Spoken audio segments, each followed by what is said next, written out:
Most people believe money moves toward effort, intelligence, or luck. That belief alone keeps them poor, because money does not respond to motion, noise, or desperation. It responds to signals, and the tragedy is this: most people are broadcasting the wrong signal every day without knowing it. You can feel this contradiction in your own life. You work harder, think longer, plan more carefully, yet money remains distant. Bills arrive faster than opportunity. Effort increases, but reward does not. When this happens repeatedly, confusion begins to replace confidence. That confusion quietly changes how you think. You stop expecting money and start hoping for it. Hope weakens posture. It softens decision. And money, like opportunity, avoids weakness instinctively. It does not chase need. It responds to certainty. Here is the uncomfortable truth. Money is never repelled by lack of effort. It is repelled by the signal behind the effort. The inner tone you carry speaks louder than your actions. And most people unknowingly broadcast hesitation, fear, and apology. You may recognize this pattern. You say you want wealth, but your thoughts question it. You act, but with internal doubt. You plan, but prepare excuses in case it fails. That mixed signal confuses the subconscious, and confusion produces resistance. Money moves toward alignment. When thought, belief, and action agree, the signal strengthens. When they conflict, the signal collapses. And no amount of hard work can overcome a collapsed signal, no matter how sincere the effort appears. This is why people who should succeed often struggle. They do the right things externally while broadcasting uncertainty internally. They speak of goals while expecting disappointment. And expectation is the strongest instruction the subconscious ever receives. You have felt this before. Moments when opportunity almost arrived, then vanished. Deals that seemed close, then dissolved. Momentum that built briefly, then disappeared. These are not coincidences. They are responses to a signal that weakened at the wrong moment. Most people never examine this. They blame the market, timing, education, or connections. But money does not respond to excuses. It responds to clarity. And clarity cannot exist where self-doubt is quietly tolerated. The signal money responds to is not arrogance. It is not noise. It is quiet certainty. The kind that does not beg, chase, or explain. The kind that assumes arrival before evidence appears. That posture changes how decisions are made. When the signal is wrong, effort becomes frantic. Action feels strained. You push instead of attract. And pushing always reveals need. Money retreats from need, the same way confidence retreats from fear. This is why some people seem to attract wealth effortlessly. They are not lucky. They are aligned. Their expectations are firm. Their decisions are decisive. Their inner dialogue never asks permission to succeed. Most people accidentally repel money by rehearsing loss. They think about what could go wrong more than what must go right. They speak cautiously. They act defensively. The subconscious absorbs this and instructs behavior accordingly. Your subconscious does not understand words. It understands repetition and emotional tone. If your inner language is uncertain, money receives uncertainty. If your inner posture is apologetic, money responds by staying away. This is not punishment, it is law. The same law that governs opportunity, influence, and leadership. Whatever signal dominates your thinking becomes instruction. Whatever instruction repeats becomes outcome. You were never meant to chase money. Chasing implies lack, and lack is the strongest repellent there is. You were meant to signal alignment so clearly that money recognizes authority rather than need. This is where most people become uncomfortable, because correcting the signal requires responsibility. It demands discipline of thought, speech, and expectation. It removes the comfort of excuses and replaces it with command. Once the signal changes, effort feels different. Action becomes calmer. Decisions sharpen. You stop negotiating with doubt. And the world responds not because you asked louder, but because you finally spoke clearly. This is why money has avoided you until now. not because you were undeserving, but because your signal was inconsistent. You wanted wealth while preparing for disappointment.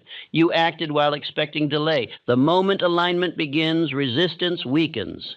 Opportunities appear naturally. Conversations shift. Timing improves. To outsiders, it looks like luck.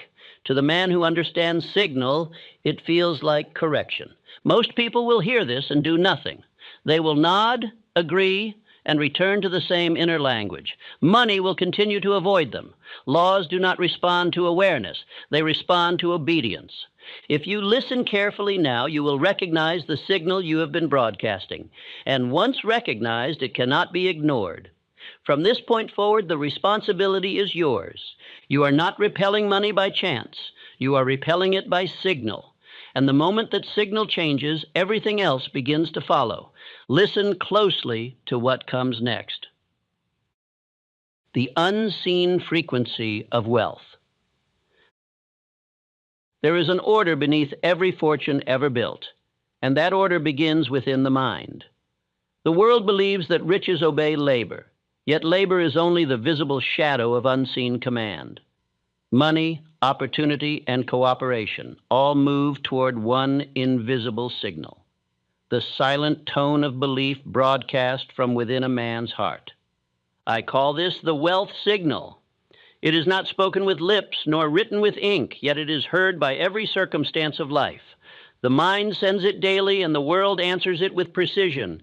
When the signal is clear, opportunity approaches. When it is distorted by fear, apology, or doubt, fortune turns away, though the effort may appear sincere. Effort without inner certainty becomes noise. The world does not respond to motion for motion's sake. It answers only to purpose fixed and belief sustained. Many men work with great exertion, yet remain poor, because they have not yet learned that labor cannot conceal inner uncertainty. The tone of thought behind effort determines its yield. There is a vast difference between the noise of ambition and the clarity of command. Ambition shouts with tension. Command speaks quietly with conviction. One begs, the other expects. Money retreats from the beggar and approaches the commander because the commander carries faith instead of need. Need repels what it seeks. The subconscious mind is the great transmitter of this signal. It does not speak in words, but in tone. It interprets every thought, emotion, and repetition as instruction. What is sent inward is broadcast outward. When fear dominates thought, that fear becomes message. When gratitude and certainty dominate, that too becomes message, and wealth answers. Money obeys the law of vibration. All thought is vibration. Faith produces one frequency, fear another. To the ear they are silent, but to law they are thunder. Life arranges itself around the prevailing vibration. This is why identical effort produces different results in different men. The difference lies not in work, but in wavelength. Apology disguised as humility weakens the financial magnet. The man who half believes he deserves prosperity speaks softly when he should command. He lowers his tone in the presence of success, afraid of appearing proud. But law interprets humility of this sort as confession of unworthiness. You cannot attract what you secretly fear to claim. Observe Andrew Carnegie in his youth. Before he possessed a fortune, he walked as though entrusted with one. His bearing carried expectancy, not arrogance. Others mistook it for pride, but it was simply certainty, broadcast ahead of evidence. The world received his tone and conspired to prove him right. Expectation preceded empire.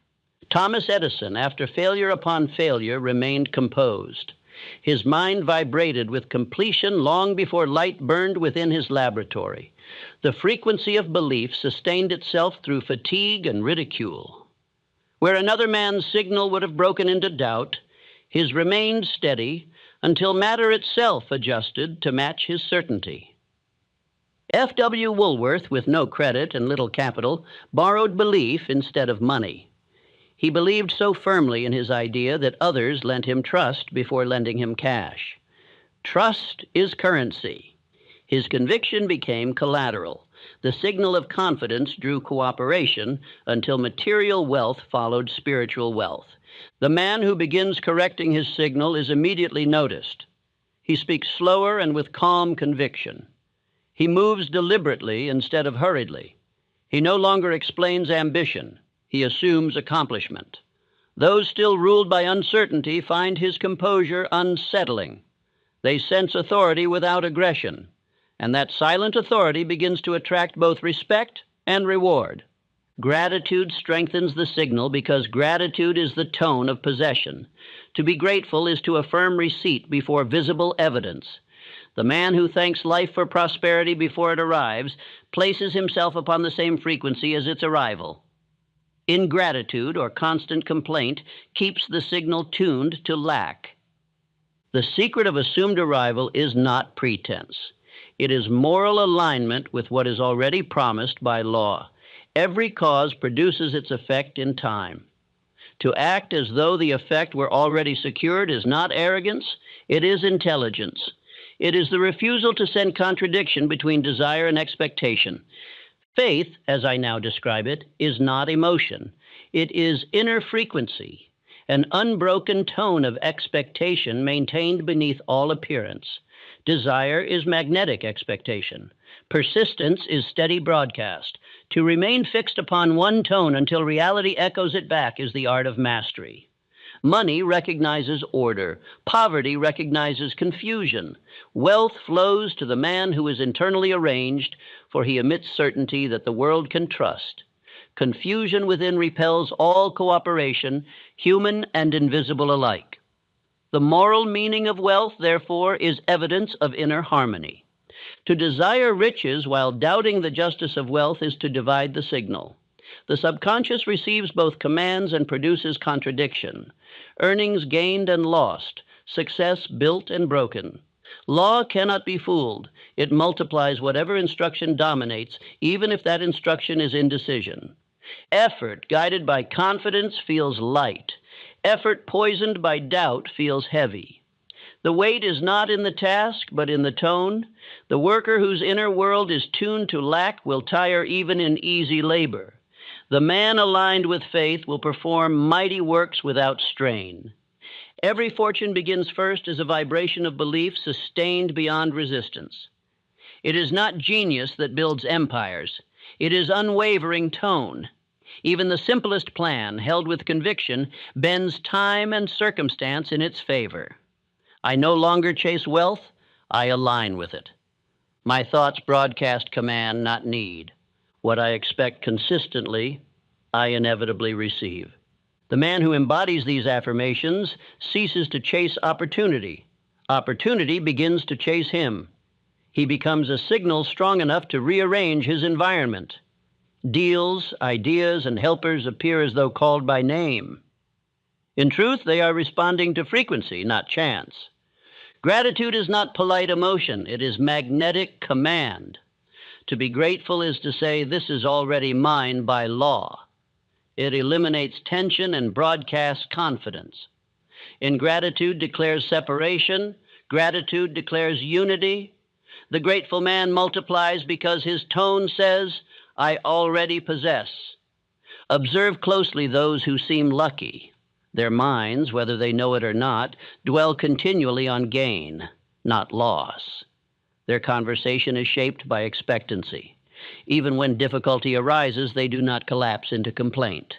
Their frequency remains consistent, and life, obedient as ever, mirrors it back. Fear of poverty is the static that breaks the broadcast. Each fearful thought sends interference through the channel. Repeated long enough, that interference becomes the dominant tone. The man then works harder and wonders why results diminish. He blames labor when the fault lies in vibration. There is no mystery in success, only mastery of signal. The wealthy are not chosen, they are tuned. To correct tone is to begin moral reformation. Every careless word of doubt must be replaced with command. Every apology for ambition must be withdrawn. Every fearful image must be substituted with vision of certainty. As the signal clears, life answers. Money begins to approach, not as miracle, but as consequence. The same law that carries sound through the air carries belief through mind into matter. Alignment of thought, feeling, and action is tuning of mind to opportunity. The mind must vibrate at the level of its goal, not its fear. When faith, speech, and behavior carry the same rhythm, wealth has no choice but to respond.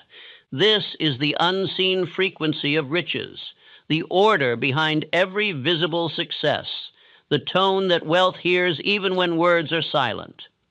And when a man learns to broadcast it daily with discipline, the world itself bends to listen. The repellent force, how men unknowingly reverse the current. If wealth moves toward the clear signal of faith, it moves away from the confused signal of fear. The same law that attracts can also repel. The power of attraction and repulsion belongs to the same current. When a man sends contradiction, the law obeys confusion as faithfully as it would obey order. Most men destroy their prosperity not by lack of action, but by interference. They send a command for gain and immediately cancel it with thought of loss. They act boldly one day, then shrink in doubt the next. The law, receiving two opposite instructions, pauses. What appears to them as delay is only obedience to mixed vibration. This counter-signal is not always loud. It hides in quiet habits, worry disguised as caution, guilt disguised as modesty, hesitation disguised as reason. These unseen tones reverse the current that should be carrying wealth toward them.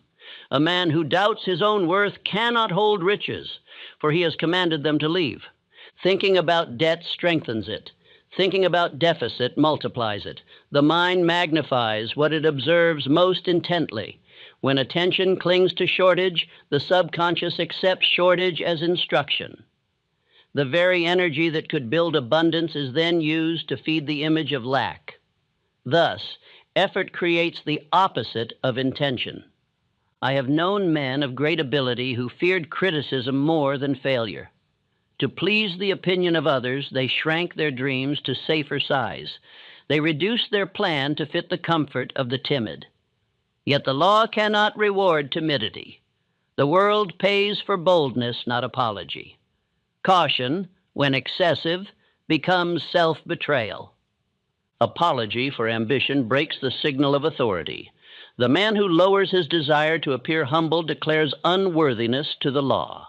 He cannot lead men while ashamed of his goal. He cannot attract wealth while whispering apology for wanting it. Power retreats from those who ask permission to possess it. Comparison is poison to faith. To measure another man's success against your own is to confess doubt in your individual plan. Envy declares that good is limited, that another's gain has stolen yours. Gratitude declares that good is infinite and opportunity unexhausted. The one repels, the other attracts. Self-contradiction is the unseen cost of weakness. A man says, "I will succeed," then in private imagines failure. He speaks of confidence and prepares excuses. He prays for increase and dwells on fear. His outer words and inner feeling move against each other.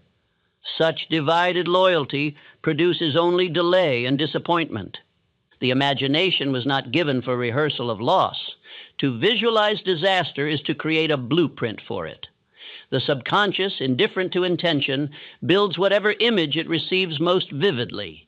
Every picture of defeat repeated in the theater of the mind becomes instruction. This is how fear of poverty creates poverty. Even prayer, when mixed with desperation, becomes command for lack. When a man pleads with heaven as though heaven were withholding, he declares himself empty. The tone of plea contradicts the tone of faith. The answer cannot come, for the signal is divided between belief and doubt. I have known a merchant of fine skill who prospered, only to lose his gains repeatedly. Each time profit appeared, he began fearing loss. His mind rehearsed decline while his store flourished. Customers, sensing the vibration of fear, withdrew their confidence. Within months, he fulfilled the prophecy he had written through worry. Contrast this with Henry Ford. When his engineers declared the V8 engine impossible, He refused to consider limitation. His tone of certainty was so commanding that their doubt could not penetrate it. He broadcast one signal only: completion. The machine eventually obeyed that unwavering command. I recall a salesman whose income doubled after one quiet correction. He removed apology from his voice. Before, his tone carried uncertainty, a faint tremor that betrayed his belief in scarcity. When he began to speak as one who granted value rather than begged attention, the world adjusted to his new frequency. When the counter signal is removed, life feels lighter. The man works no less, yet his labor produces more. He no longer drains energy through self-explanation. His speech loses the trembling edge of insecurity. He acts with calm authority because he has ceased arguing with his own worth. I erase apology from my tone, and I speak only from certainty. I expect increase as naturally as breath. Fear cannot command me because I obey law, not emotion. Every repetition of fear is a withdrawal from prosperity. Fear is reverse magnetism. It pushes away what faith would draw near. The man who fears poverty creates poverty as surely as the man of faith creates wealth. Law makes no moral distinction. It serves whichever tone is sustained longest. Doubt is static. It fills the channel through which supply must travel. When the line is filled with noise, the message of abundance cannot pass. Confidence clears the channel. Gratitude maintains it. The steady mind becomes conductor of riches. Some say they are being realistic when they dwell on loss. Realism is merely faith in limitation. The wise are not blind to danger, but they do not meditate upon it. They recognize risk, prepare calmly, and return their minds to vision. To remain fixed upon danger is to invite it home. Men repel wealth by entertaining guilt about money itself. They have been taught that virtue lies in struggle and that ease is immoral. Such belief is false humility. Struggle is not holiness. It is misdirection of energy. Ease is the natural state of alignment. The world yields to order, not apology. To desire more is not greed, it is growth. Life itself expands through desire. The seed desires to become the tree. The mind desires to express its potential in visible form. To suppress this natural urge is to oppose the Creator's plan of increase. The most common countersignal is impatience. Impatience declares, "I do not trust law to deliver." It reveals disbelief in cause and effect. The man who plants today and demands harvest tomorrow uproots his seed. The soil must work unseen before the sprout appears. The mind must hold faith until results mature. Another hidden repellent is self-pity. To rehearse hardship is to request its extension. The man who repeats tales of unfairness teaches his mind to expect obstruction. He gains sympathy and loses power. The law hears complaint as consent. The remedy for all reversal is simple but demanding. Replace defense with decision. The fearful man defends his hesitation with excuses. The decided man replaces explanation with movement. He wastes no energy proving he deserves success. He demonstrates it through steady action rooted in inner calm. Fear, when understood, becomes energy reclaimed. Every anxious thought is a misplaced fragment of faith. To redirect it towards certainty is to multiply strength. The man who converts worry into decision transforms defeat into drive. Watch the man who masters fear. His posture changes. He moves as though heavier, grounded in purpose. His eyes no longer dart in doubt. His speech grows quiet. His sentences final. The world feels the shift and begins to trust his direction. Fear cannot command the obedient mind. When a man aligns with law, emotion becomes servant, not master. He may feel the presence of fear, but he does not follow it. His loyalty remains with decision. Law rewards such fidelity with stability. Every great fortune has passed through the fire of fear and emerged refined. The difference between those who continue and those who quit lies only in allegiance. The one obeys fear, the other obeys faith. When a man begins to remove the static of worry, he notices immediate change. Sleep deepens, thought clarifies, opportunity reappears. The same world he once called cruel begins to cooperate. Nothing external changed, only the signal within. He looks lighter, though he works no less. His days grow more orderly, his nights more peaceful. People feel at ease around him because his calm steadies theirs. His reliability becomes magnet. This is the mark of one who has reversed the current from confusion to clarity. The law of wealth is impartial. It rewards harmony, punishes contradiction. To confess fear and then labor for prosperity is like rowing north while steering south. Unity of tone precedes movement of riches. Men who understand this cease wasting speech on complaint. They speak only to direct thought. They cease watching rivals and begin refining themselves. They no longer beg for better times. They become better signals. The power that builds worlds has no respect for apology. It respects order, confidence, and gratitude. When these qualities dominate, wealth approaches as surely as the sunrise. The correction of tone is the first act of mastery. The silence of fear replaced by the stillness of command. That is the true beginning of prosperity. And when that silence becomes constant, when decision speaks louder than doubt, the current of wealth turns and begins its rightful approach. The correction of signal. Wealth obeys clarity. Once a man becomes aware that he has been sending a broken signal, his first duty is correction. Awareness alone changes nothing. It is only the beginning of responsibility. Law does not reward knowledge. It rewards alignment. The mind must be tuned daily until it hums in harmony with certainty. To correct the wealth signal is to take command of inner language. Every thought, every phrase, every image repeated in the mind is a note in the grand symphony that becomes destiny. To think is to instruct. To speak is to engrave. To act is to broadcast. The subconscious listens always. It never sleeps. It waits for clarity of tone, then multiplies it faithfully. Every repeated thought becomes instruction. The law cannot distinguish between wish and command. It obeys whichever is spoken most often. The man who dwells on difficulty will have more difficulty. The man who dwells on direction will have more direction. Repetition builds rhythm, and rhythm shapes reality. A command spoken quietly with conviction is stronger than loud assertion shouted through doubt. Law does not measure volume. It measures vibration. Whispered certainty outweighs desperate declaration. The man who knows need not convince. His tone carries evidence.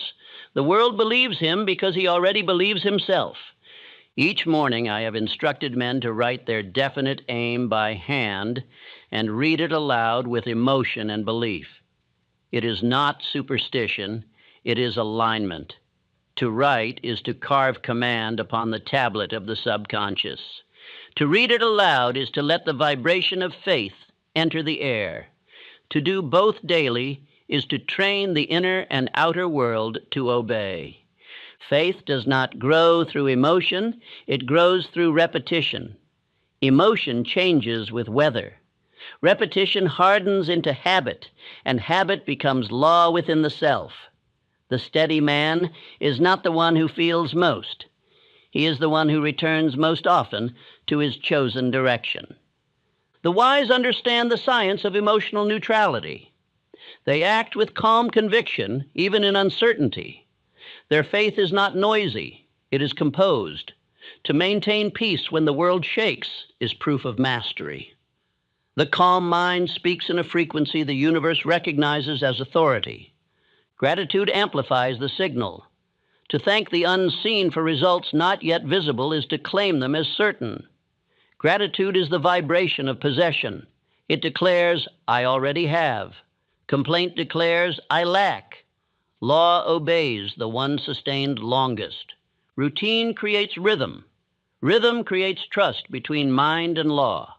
When a man performs the same act at the same hour for the same reason, he sends a message of order to infinite intelligence. The universe, which thrives on order, begins to cooperate with him.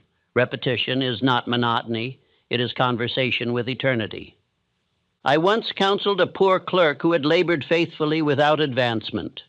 His mind was filled with worry, and his speech betrayed defeat. I instructed him to write his aim each morning. I am partner in this firm. At first, he whispered the words timidly. Within months, his tone changed. He no longer hoped, he expected. Within a year, the firm confirmed what his subconscious had already decided. Charles M. Schwab practiced this art long before others understood it. Before every meeting, he repeated the picture of success in his mind until it felt completed. His expectancy filled rooms. Men around him caught his assurance as though it were scent in the air. Faith that's steady becomes contagious. It converts hesitation into action. The Wright brothers, mocked and ignored, held certainty without need for recognition. Their belief in flight never broke rhythm. They spoke little, worked much, and remained loyal to the image of completion. Their calm was command. The air itself, at last, obeyed their vibration. The man who corrects his signal begins to notice his voice change. It steadies. Words slow. Doubt retreats from his presence. Even his breathing deepens. He moves as if guided by invisible assurance. People begin to trust his judgment instinctively, though they cannot explain why. I have said before, wealth answers rhythm, not rush. The frantic man broadcasts need. The steady man broadcasts possession. Rush signals fear that time will run out.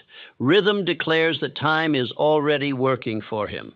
To correct the signal, the first step is purification of speech. Each word must serve belief, not doubt. Speech is sound, and sound is vibration. Idle words of complaint contaminate the tone of command. He who guards his tongue strengthens his signal. Next is purification of attention. Attention is currency. Wherever it rests, energy flows. The man who spends his attention on failure buys more failure. The man who invests it in vision multiplies vision. The law enlarges whatever is observed with intensity. The third step is the discipline of gratitude. Gratitude maintains frequency. It prevents corrosion of faith. The grateful man cannot emit fear, for gratitude and fear are opposite vibrations. My thoughts command wealth through repetition. I am steady in faith and silent in power. My calm is proof of my certainty. Wealth answers rhythm, not rush. These sentences are not encouragement. They are instruction. Repeat them until they repeat themselves within you. When words become automatic, they cease to be conscious effort and become subconscious law. Emotional neutrality must not be mistaken for coldness. It is warmth without restlessness. It is joy without noise. The man who masters calm becomes magnet for all who seek direction. His peace acts as anchor. His composure carries hidden authority that unsettles the chaotic and comforts the wise. Faith grows not by shouting louder, but by returning daily. Each repetition engraves deeper.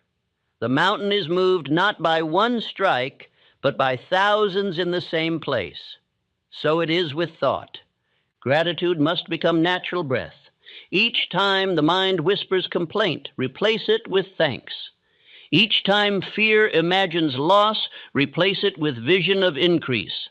Over days, the signal stabilizes, and the subconscious begins to trust the new pattern.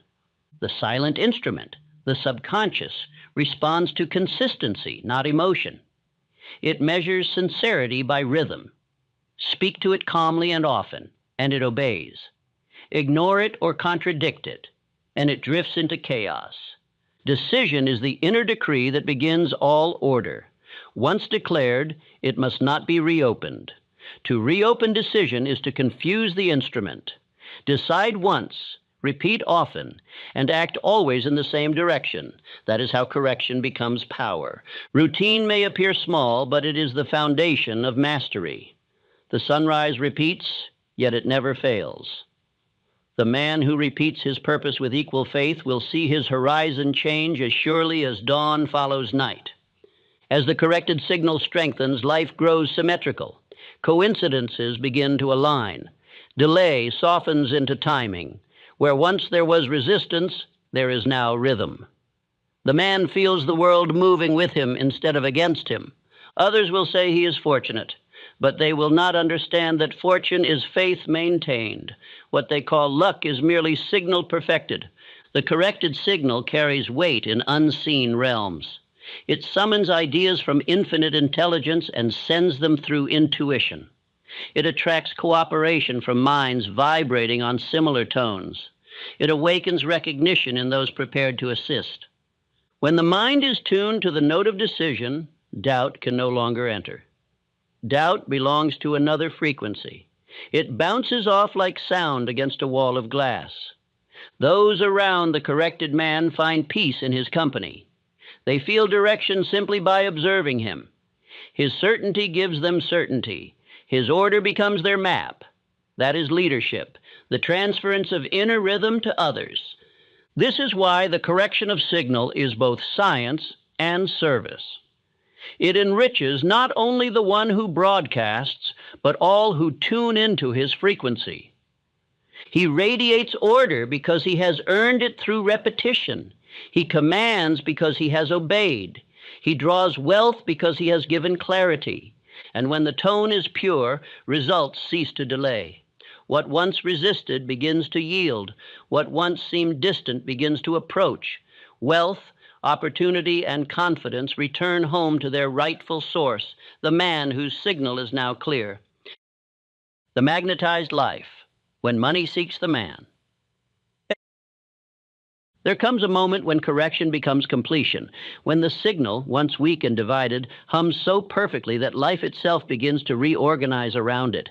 The man who once chased now attracts. What once resisted begins to obey. This is the magnetized life, the state of harmony between mind, law, and result. The magnetized man no longer questions whether wealth will arrive. He knows it must, as certainly as dawn follows darkness. He understands that wealth is not pursuit, but response. It seeks order, and order lives within him. The tone of his thought commands, "Come," and all that belongs to him begins to move silently in his direction. When alignment becomes complete, opportunity ceases to hide. Doors that once seemed locked open without force. Where others meet obstruction, he meets cooperation. What changed was not the world, but his frequency. The same tide that once pushed against him now carries him forward. Why does the world trust such a man? Because he trusts himself. Confidence radiates from him without speech. His calm replaces argument. Others feel that his decision is final and instinctively align with it. He does not convince. He attracts. His certainty makes others believe in their own. Calm confidence builds credit faster than argument ever could. Banks, investors, and employers sense vibration before calculation. They feel reliability before seeing proof. The steady tone of assurance is capital invisible yet more powerful than gold. It has weight, and all business responds to weight. Wealth is not pursuit but recognition. It moves toward discipline as surely as metal to magnet. Disorder repels, order attracts. When a man organizes his thought and conduct, he becomes a living invitation to prosperity. Fortune flows along the path of least resistance, and order is that path. There is a vast difference between appearing rich and carrying the signal of wealth.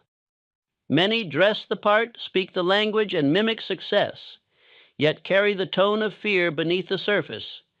They spend to hide doubt, not to express mastery.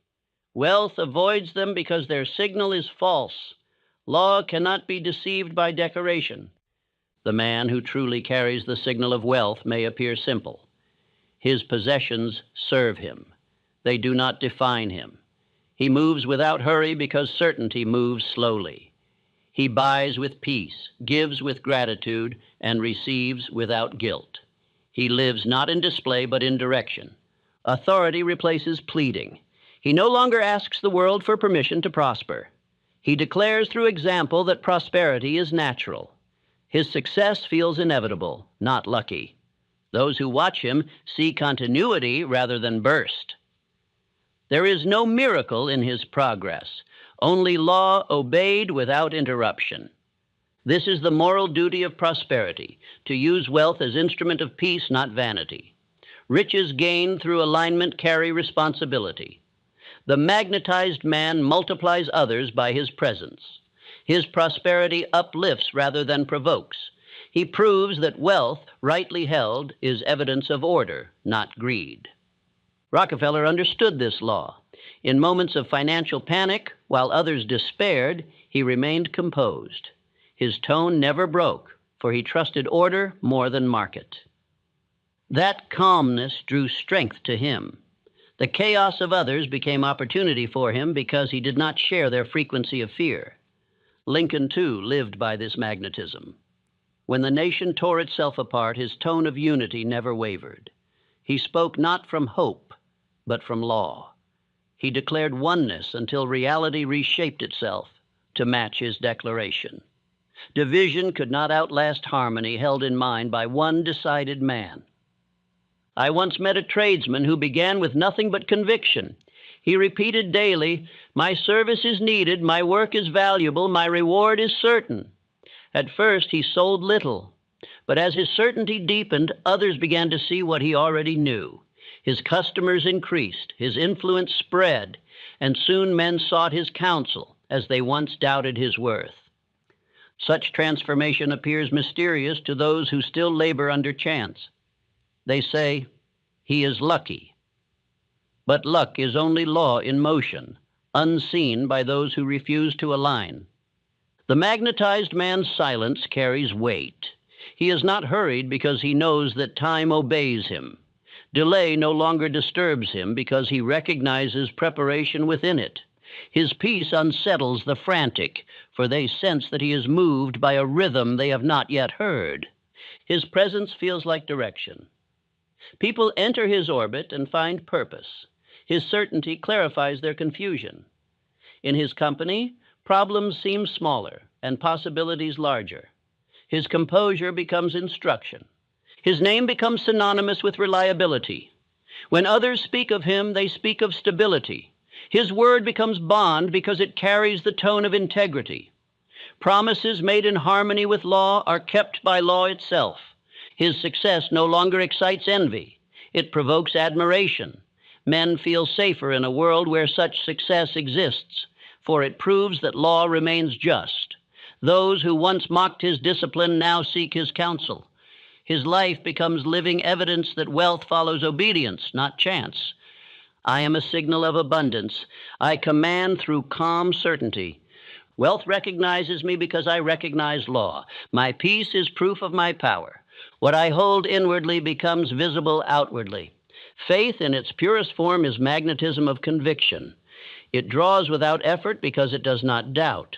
Persistence is obedience maintained beyond fatigue or discouragement. It is the refusal to lower vibration when results delay. The definite chief aim is the central tone from which all other notes derive harmony. Infinite intelligence is the great receiver, responding precisely to every broadcast of mind. It does not interpret emotion, it mirrors repetition. Speak chaos, receive chaos. Speak order, receive order. Speak gratitude, receive increase. The law is absolute and without prejudice. The magnetized man maintains his signal through simplicity. He guards his mind against gossip, envy, and unnecessary conflict. He avoids argument, for argument lowers tone. He keeps company with those who respect discipline. Each association must reinforce his frequency or be released. Gratitude sustains the magnet. Without gratitude, power corrodes into pride. Simplicity purifies it. Service directs it. He uses wealth as extension of principle, not as ornament of ego. He gives to strengthen circulation, not to buy praise. I have watched men gain fortune and lose peace because they forgot the source of their magnetism. They mistook money for the law that produced it. When gratitude vanished, the signal distorted. What once attracted began to repel. To maintain wealth is to maintain vibration. Money is obedient but indifferent. It moves where invited, leaves where neglected. To retain it, one must remain in harmony with its order, discipline, clarity, gratitude. These are the true safeguards of fortune. The corrected signal must be maintained through daily renewal. Faith must be fed by silence, not noise. The man must withdraw from distraction, returning each day to his inner decree. He must remind himself, I am master of cause, not servant of effect. When a man reaches this understanding, his relationship with life changes entirely. He no longer works for results. He works from result. His mind lives at the end of his purpose. His actions simply catch up to his conviction. He wakes each morning already in possession of the outcome. His tone is not, I hope, but I know. The world, hearing that vibration, rushes to fulfill it. The magnetized life is the state of peace within power. There is no struggle left, only expansion. The same energy once wasted in doubt now builds structure. The same emotion once spent on fear now fuels creativity. He does not demand, he directs. He does not chase, he calls. He does not persuade, he proves. The law moves through him as current through wire, steady, silent, unstoppable. His wealth no longer measures worth, it reflects order. It is not the goal, but the shadow of obedience. The man who understands this law no longer fears the future, for the future is already shaped by the frequency he holds now. He knows that every cause returns to its source, and that his tone today is the prophecy of his tomorrow. Money has always obeyed tone. The tragedy is that men have not known which tone they were sending. Once the signal is purified, wealth must appear. To doubt this is to doubt gravity. And so I say, do not chase what already belongs to you by law. Align with it. Speak as one who already owns. Work as one who cannot fail. Give as one who will never lack. The magnetized man is proof that obedience is wealth, that peace is power, and that faith, when practiced as law, creates certainty where others see only chance. He stands as living demonstration that fortune is not favor, it is response. And when you become that man, money will no longer be your pursuit, it will be your reflection.